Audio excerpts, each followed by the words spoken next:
Boa noite, irmãos, a paz do Senhor, tudo bem com os irmãos? Então, meus queridos, estamos aqui mais uma vez reunidos para mais um estudo da Palavra de Deus. Nós demos início na terça-feira passada um novo estudo com o tema A Perfeita Vontade de Deus para Nós, baseada no capítulo 12 de Romanos, nos versículos 1 e 2. Vamos hoje dar continuidade e para nós iniciarmos o nosso estudo, eu quero convidar os irmãos a orar comigo ao Senhor. Querido Deus, eterno Pai, em nome de Jesus, teu Filho amado, nós oramos agradecidos por esta rica oportunidade. Que o Senhor nos abençoe nesta noite, que o Senhor, através do teu Espírito Santo, nos dê revelações profundas da tua vontade. Ajuda-nos a compreendermos a Tua Palavra e a pormos em prática em nossa vida. Agradecidos, oramos em nome de Jesus. Eu quero então convidar os irmãos a nós fazermos a leitura da Palavra do Senhor no capítulo 12 da primeira carta, da carta de Paulo aos Romanos, versículos 1 e 2, diz assim: Rogo-vos, pois, irmãos, pela compaixão de Deus, que apresenteis os vossos corpos em sacrifício vivo, santo e agradável a Deus, que é o vosso culto racional.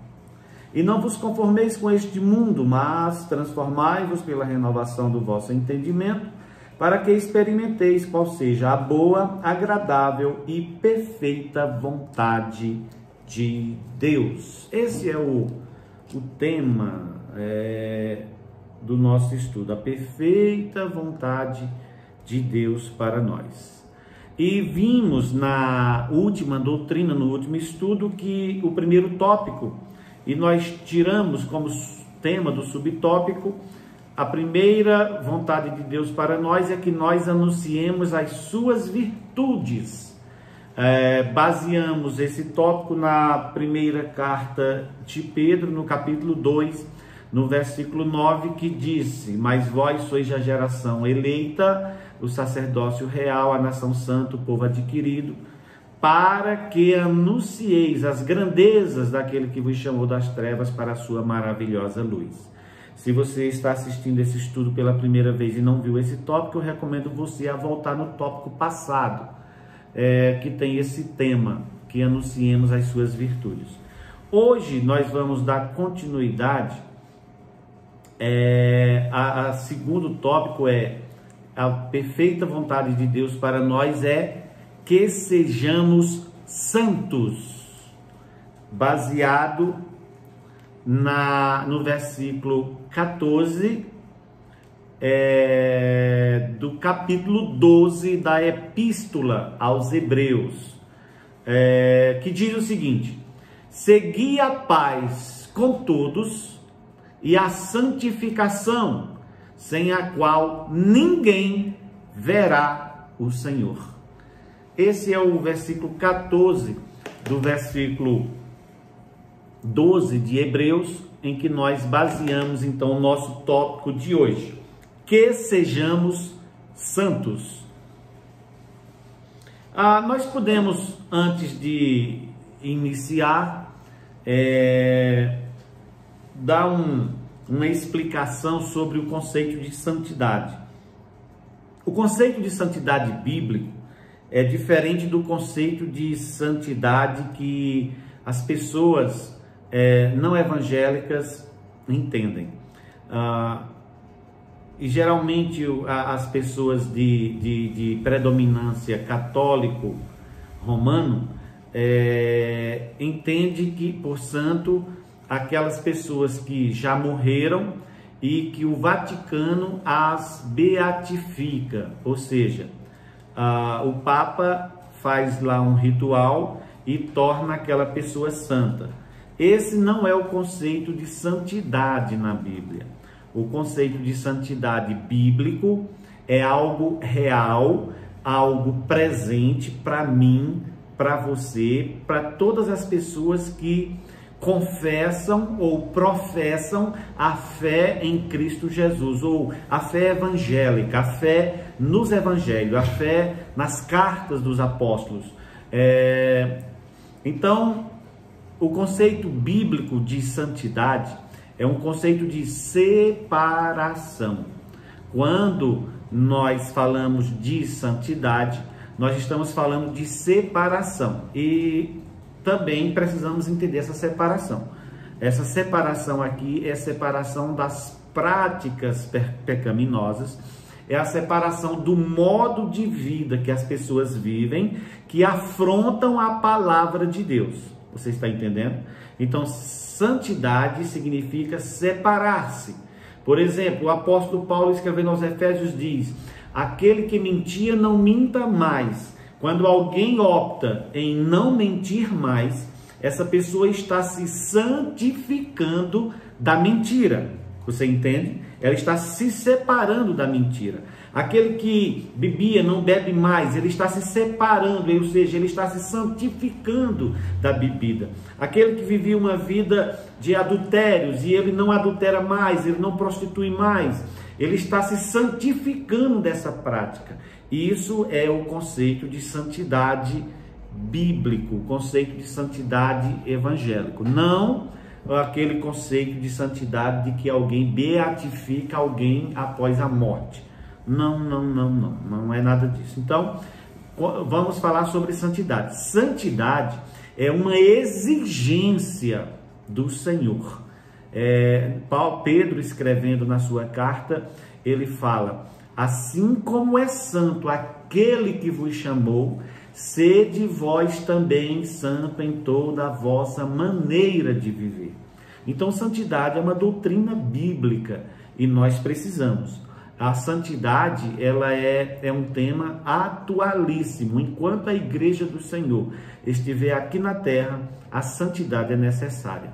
Ninguém verá o Senhor. Olha a rigidez ou a seriedade desse versículo 14 do capítulo 12 de Hebreus que nós lemos. Segui a paz com todos e a santificação, sem a qual ninguém verá o Senhor. Você entende a necessidade de ser santo? Você entende a necessidade de se manter santo? Então, vamos falar sobre isso hoje nesse tópico. Então, muito bem. Paulo, escrevendo aos Tessalonicenses, Paulo escreveu 2 cartas à igreja de Tessalônica. E na primeira carta, no capítulo 5 e no versículo 23, abra sua Bíblia, nós já vamos para a primeira leitura aqui, para nós entendermos o conceito de santidade e em que nós devemos ser santos. Vamos lá? Primeira aos Tessalonicenses, capítulo 5, versículo 23. Paulo diz: e o mesmo Deus de paz vos santifique em tudo, e todo o vosso espírito, alma e corpo sejam plenamente conservados irrepreensíveis para a vinda de nosso Senhor Jesus Cristo. Ora, Paulo está dizendo aqui que a santificação ela tem que ser total. Você já ouviu alguém dizer que Deus só quer o coração? Eu acredito que todos nós já ouvimos alguém falar essa frase. Ah, Deus só quer o coração. Ou seja, geralmente as pessoas que dizem isso é alguém que está tentando justificar uma prática errada que ele faz, não é verdade? Mas veja que aqui o apóstolo Paulo, ele desmistifica isso. Ele derruba por terra esse argumento. Ele diz aqui, olha, e o Deus de paz vos santifique em tudo, e todo o vosso espírito, alma e corpo. Nós sabemos que o homem é um ser tricótome. Tricotomia significa dizer que o homem é formado por espírito, alma e corpo. Assim como o nosso Deus, ele é trino, 3 pessoas distintas que formam um Deus triuno. Ele criou o homem, e criando o homem à sua imagem e semelhança, ele dotou o homem de espírito, de alma e de corpo. O corpo é isso que nós podemos ver, somos nós fisicamente em essência. A alma é a sede das emoções, é o nosso sentir, é o amar, é o odiar, é o gostar, o aborrecer, são as sensações, os sentimentos, isso faz parte da alma. E o espírito é aquilo que liga o homem a Deus, é o espírito que volta para Deus. Salomão, escrevendo o livro de Eclesiastes, ele diz: e o pó voltará à terra que o deu, e o espírito vai a Deus e o pó volta à terra como era. Então, nós precisamos saber que o pó voltará à terra, mas o espírito voltará a Deus. O espírito é algo que não morre nunca. O corpo morre, a alma morre junto com o corpo, porque, como disse Jó e Eclesiastes também fala sobre isso, que na sepultura não há mais lugar para o amor, não há mais lugar para o ódio, ou seja, os sentimentos eles morrem junto com o corpo. Quando o meu corpo morrer, tudo referente a ele morre junto. Eu não vou lembrar mais de quem eu amei, de quem eu aborreci, isso morre junto. As ações que eu projetei, o que eu fiz ou o que eu deixei de fazer, tudo morre comigo. Os sonhos, os projetos, morre tudo junto. Mas nós somos dotados de um espírito, e esse espírito volta a Deus que o deu. E é importante lembrar que não é só o evangélico que tem espírito, não é só o evangélico que precisa cuidar da sua alma. Às vezes a gente mistura as palavras alma e espírito, isso também está assim intrínseco na Bíblia, de forma que às vezes as palavras se misturam, alma e espírito, mas dá bem para a gente diferenciá-las. Mas nós, não é só o crente, aquele que crê, que vai viver uma eternidade. Todo homem vai viver uma eternidade. Nós somos eternos, o nosso espírito é eterno, ele não morre. O nosso corpo vai se decompor, vai voltar à terra como era, porque ele é feito de terra, ele é composto da terra. Mas o espírito, aquele sopro de vida que Deus deu lá no Éden, em Adão, passou para todos os viventes. Então, esse espírito vai voltar para Deus, quer você esteja preparado ou não. Então, cabe a você buscar ao Senhor enquanto se pode achar. Muito bem, vamos falar aqui acerca da santidade no espírito, na alma e no corpo. Vamos então ao nosso primeiro aqui, santidade no espírito. Ora, quando se fala santidade no espírito, o espírito precisa santificar-se? O espírito precisa separar-se de alguma coisa? Sim. Ora, quando a Bíblia vem dizer que o Deus de Pai vos santifique em tudo, e todo o vosso espírito, alma e corpo sejam plenamente conservados santos até o dia da vinda do Senhor, então o nosso espírito peca sim. Quais são os pecados do espírito? Vamos assim dizer. São os pecados que envolvem a área ou a esfera espiritual. Por exemplo, idolatrias. Eu não idolatro com o meu corpo. O meu corpo não tem desejo de buscar o espiritual. O meu corpo, ele tem sensações físicas.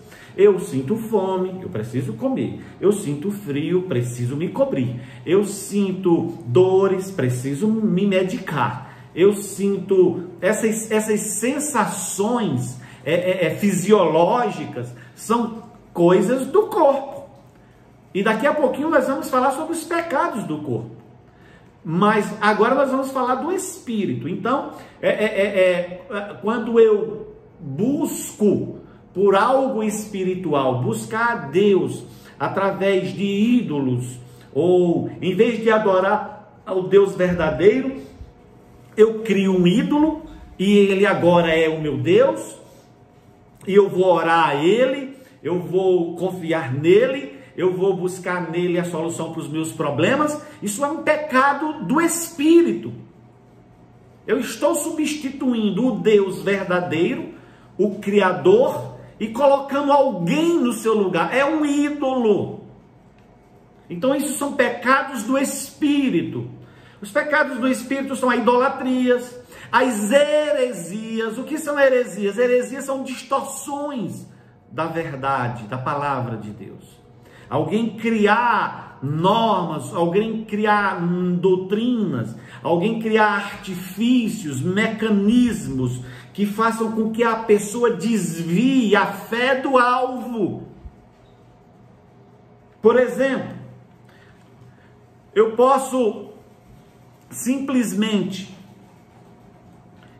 alguém está enfermo, eu posso simplesmente levar aquela pessoa a crer que Jesus o cura, como realmente cura, ou eu posso criar aqui algo, digamos aqui,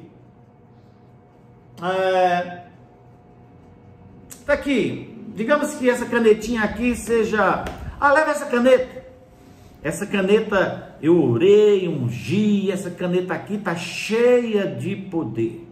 Se você levar essa caneta ungida e você tiver com febre, você faz igual o termômetro, coloca debaixo do braço se você acreditar e você vai ficar curado. Olha, isso é uma heresia.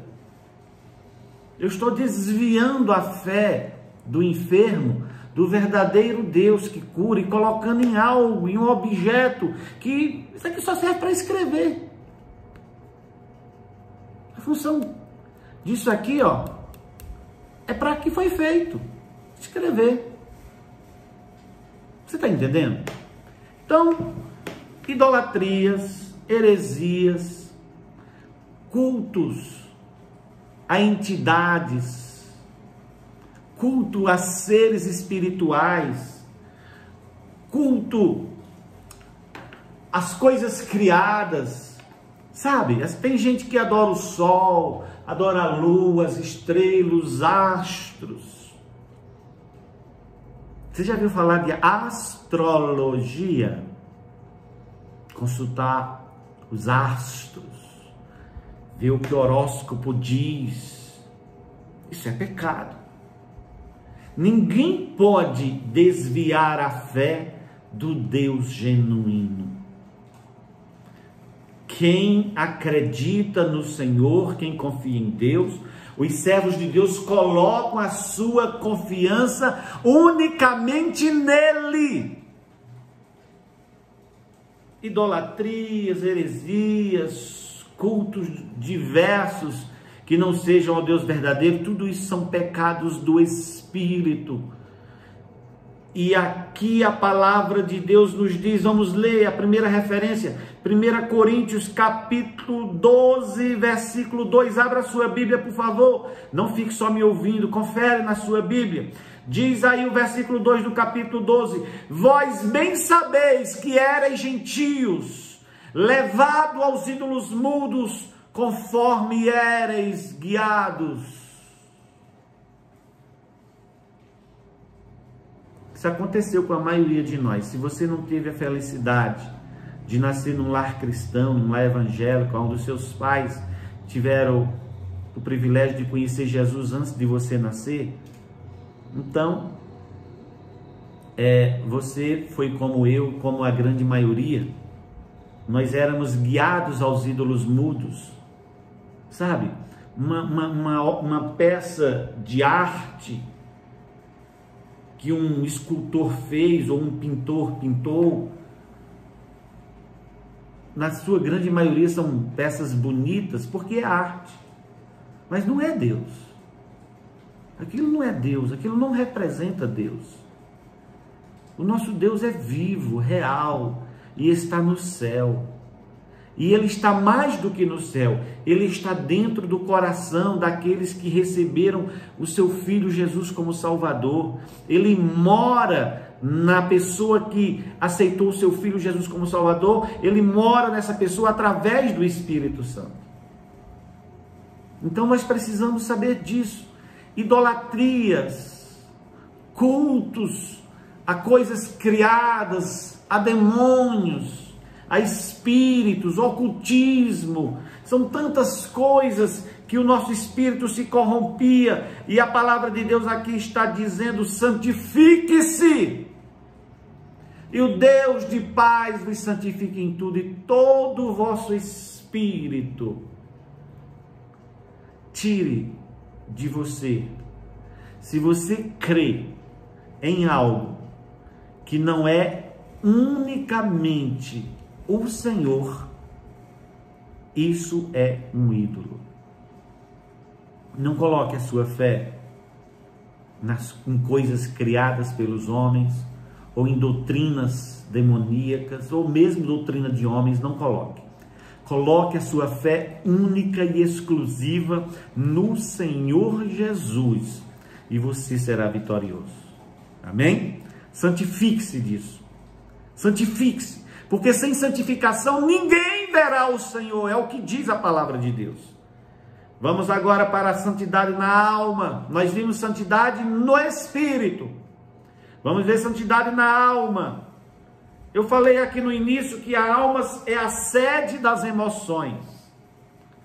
Os nossos pensamentos, sabe? Isso faz parte da nossa alma.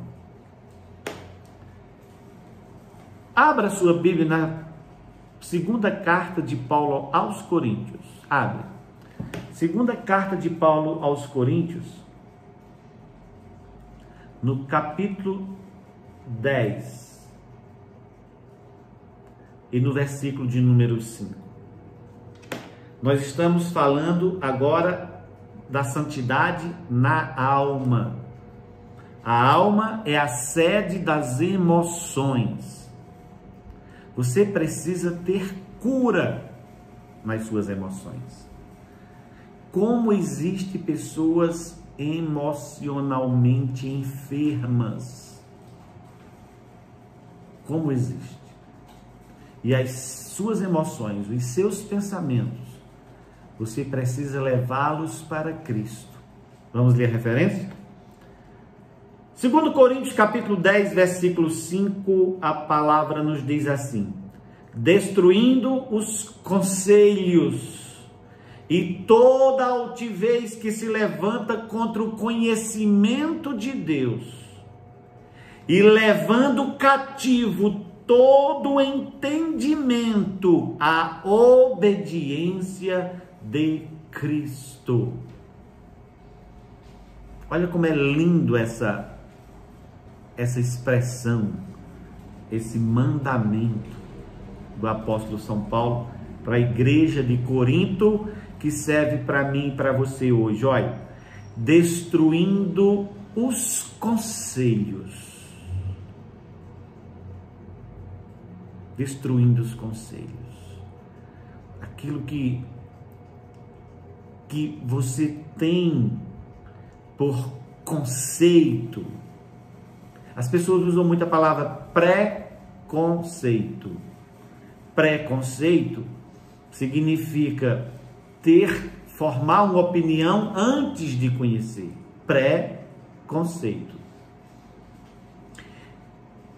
Então, Paulo está nos dizendo que nós devemos destruir todos os conselhos que nos afastam do cerne da palavra de Deus. Aquilo que é contrário aos ensinamentos cristãos, aquilo que não tem respaldo bíblico, destrói, destruindo todos os conselhos e toda altivez que se levanta contra o conhecimento de Deus. Hoje em dia, qualquer pessoa que quer se mostrar um intelectual, é só abrir a boca e falar mal contra Deus. Falar mal contra a Bíblia, falar mal contra os ensinamentos cristãos. É um bocado de doutores por aí. Todo mundo abre a boca e fala baboseiras, tolices. Sabe, o que essas pessoas falam não pode influenciar você que conhece a Deus. Destrói tudo isso, destrói todos os conselhos, destrói essa altivez. Sabe, alguém altivo é alguém grande,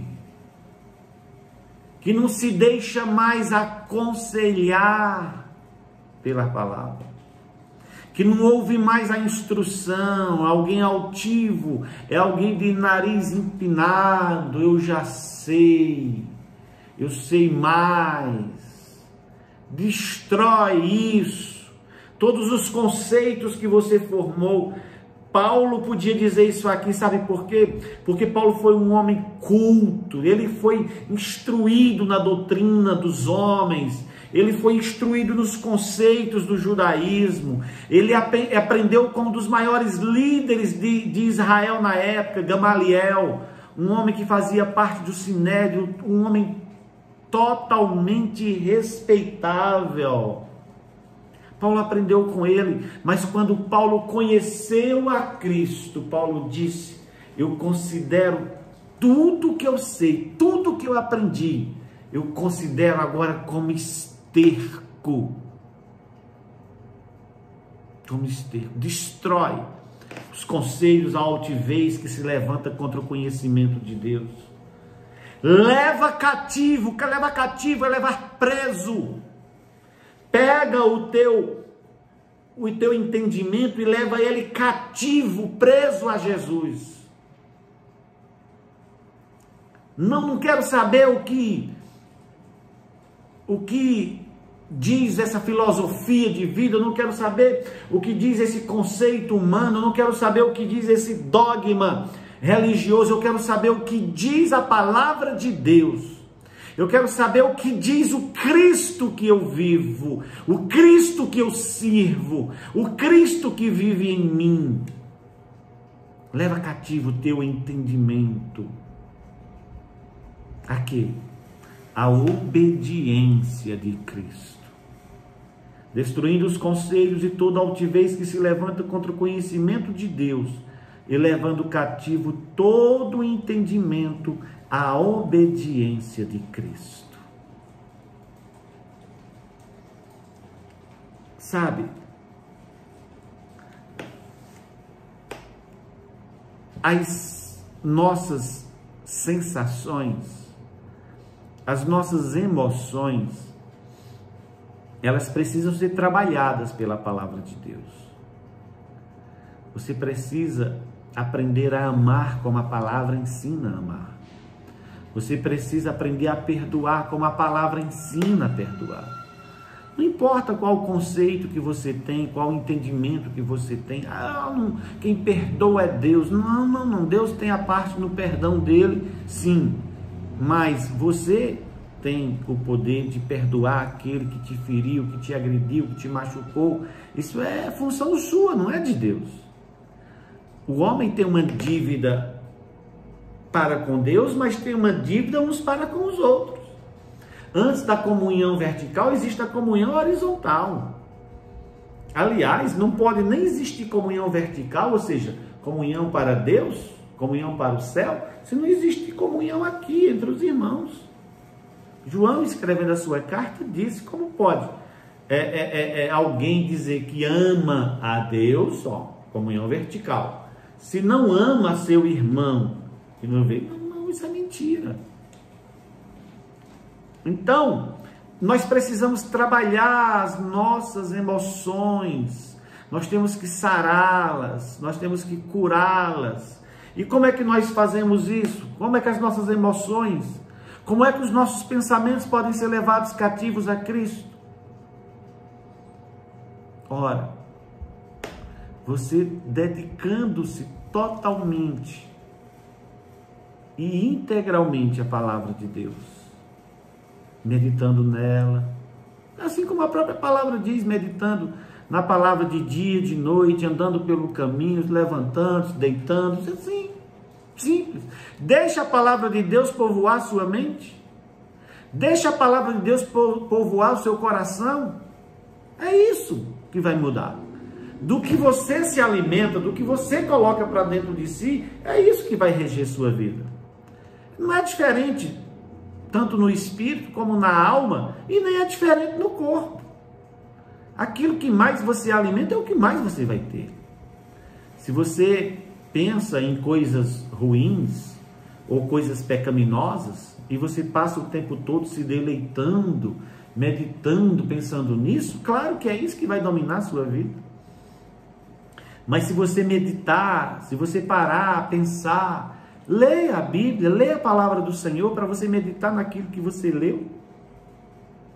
Ouça hinos espirituais que elevam a tua alma e você vai passar mais tempo meditando na palavra. Se você quiser se aproximar de Deus, Ele se deixa achar. Ele se deixa. Mas você precisa buscar isso. E se você buscar, com certeza, você vai encontrar. Então, santidade em todo o nosso modo de viver. E o Deus de paz vos santifique em tudo.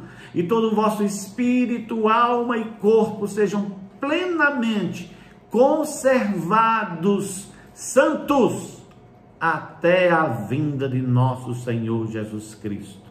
Já falamos de santidade no espírito, que os pecados do espírito são idolatrias, heresias, culto a diversas coisas, ou a espíritos, ou a coisas criadas. Santidade na alma, as nossas emoções, os nossos pensamentos. Eu me lembro de Martinho Lutero, e ele falando acerca dos pensamentos, e os pensamentos são difíceis de serem controlados. E Martinho Lutero, falando acerca disso, falou que, ele disse, eu não posso evitar que os pássaros voem sobre a minha cabeça, mas eu posso evitar que eles pousem e façam ninho. Olha que coisa tremenda.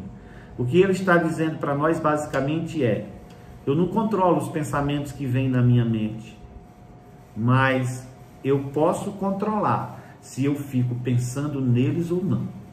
Você entende? Quando um pensamento ruim vier na sua mente, você pode deleitar-se nele e ficar horas e horas meditando naquilo, ou você pode, na mesma hora, repreender. Está repreendido em nome de Jesus, sai em nome de Jesus, sei lá como é que você faz, ou muda o pensamento, pensa noutra coisa. Então, há essa possibilidade, vai exigir um pouco de esforço de cada um de nós. Aliás, o reino dos céus é tomado por esforço, disse o Senhor Jesus. Vamos então falar sobre a santidade no corpo? Olha, os pecados do corpo nós poderíamos passar muito tempo aqui enumerando eles, porque são tantos, e é uma prática muito comum, tanto nossa, quando a gente não conhecia o Senhor e a gente levava aí a nossa vida de forma desregrada, nós não tínhamos a palavra de Deus como um parâmetro, então é comum viver esse tipo de vida. Mas os pecados no corpo são muitos.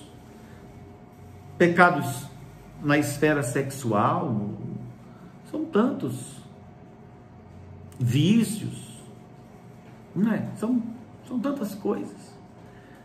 Tudo que a gente comete no corpo prostituição, adultérios, são tantas coisas, vícios, drogas, álcool, tantas coisas que nós praticamos, que nós não cabe nem a gente enumerar, porque os pecados são diversos, mas nós precisamos nos santificar disso. Vamos ver o que a palavra nos diz? Abra a Bíblia na primeira carta aos Coríntios, no capítulo 3, e no versículo de número 17, vamos lá?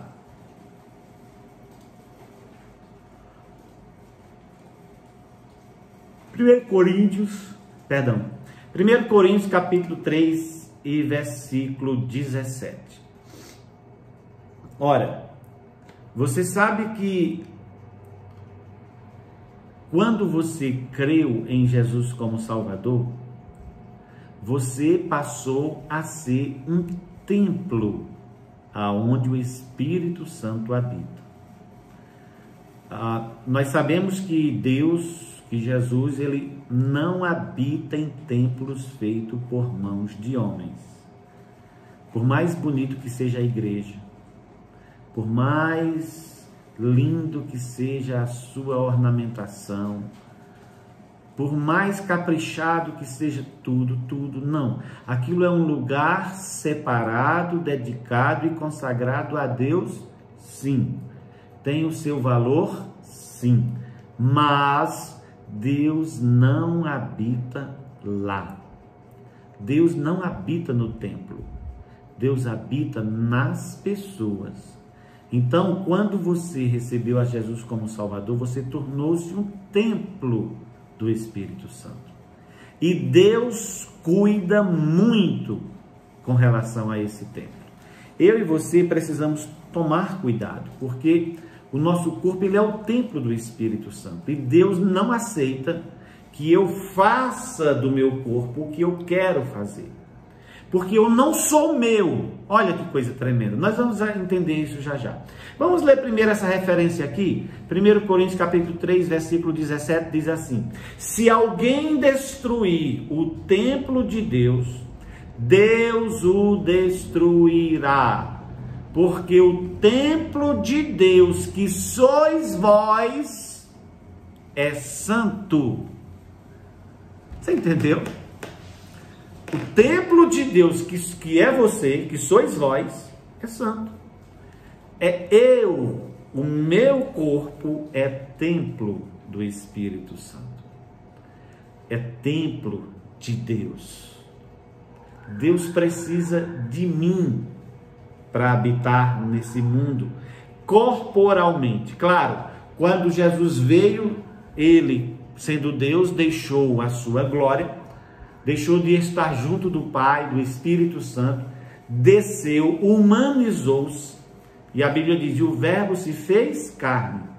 O verbo significa aquela palavra que no princípio de tudo foi criando todas as coisas. Haja luz e houve luz. Haja separação entre mar e terra, apareça a porção seca, e chamou a porção seca de terra, ou de mar, e Deus foi criando, haja isso, haja aquilo, produz a terra. Essa palavra criadora é o Senhor Jesus. E ele um dia disse assim, eu vou descer, vou entrar no ventre de uma mulher, vou me tornar como uma das minhas criaturas, vou viver uma vida santa, justa, piedosamente. E depois vou me entregar em sacrifício para salvar o homem que eu criei. Olha que coisa tremenda. Depois que ele fez tudo isso, foi para o céu. O seu Espírito Santo foi mandado. E nós estamos agora no ministério do Espírito Santo. E esse Espírito Santo habita dentro do coração de cada pessoa que recebeu esse plano de salvação através de Jesus Cristo, foi perdoado por ele, lavado com o sangue dele, o Espírito Santo veio e entrou.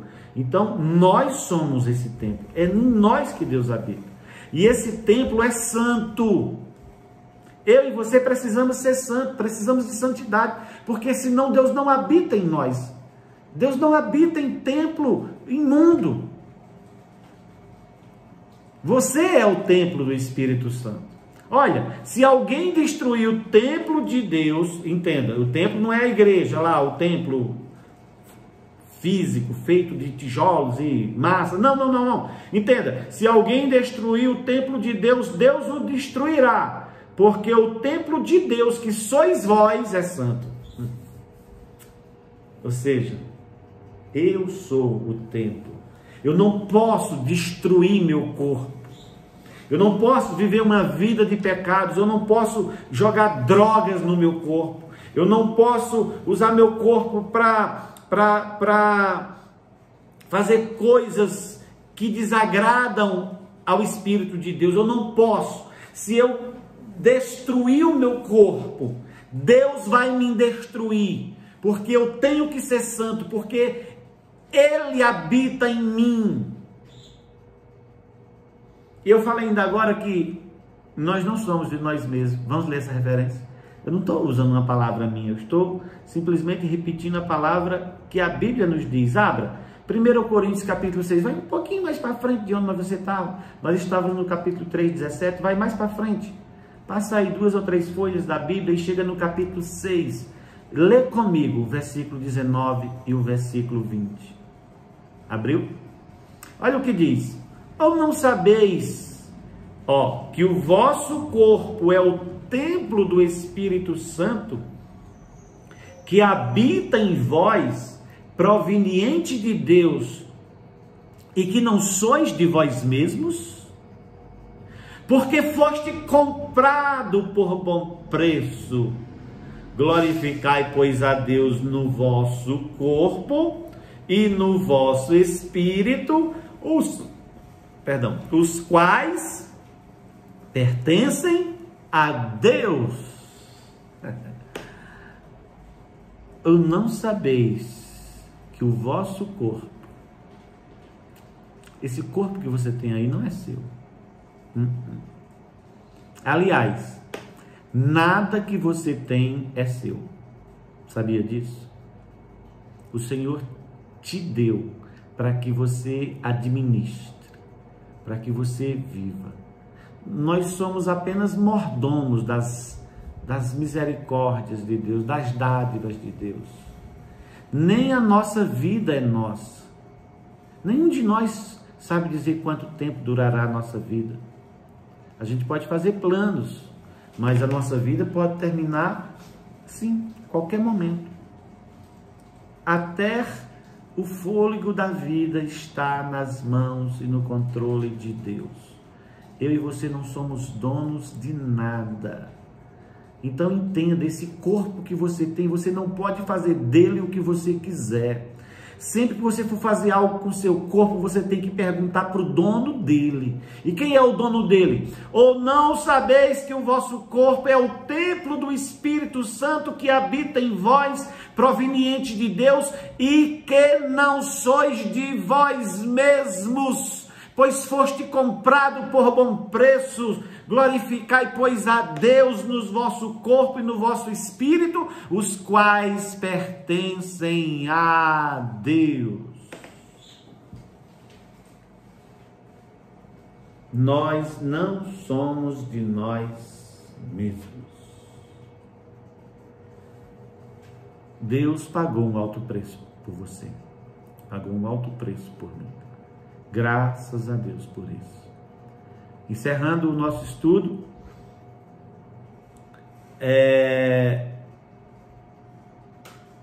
com um versículo que Paulo escreveu a Tito, capítulo 2, versículo 14, falando sobre santidade.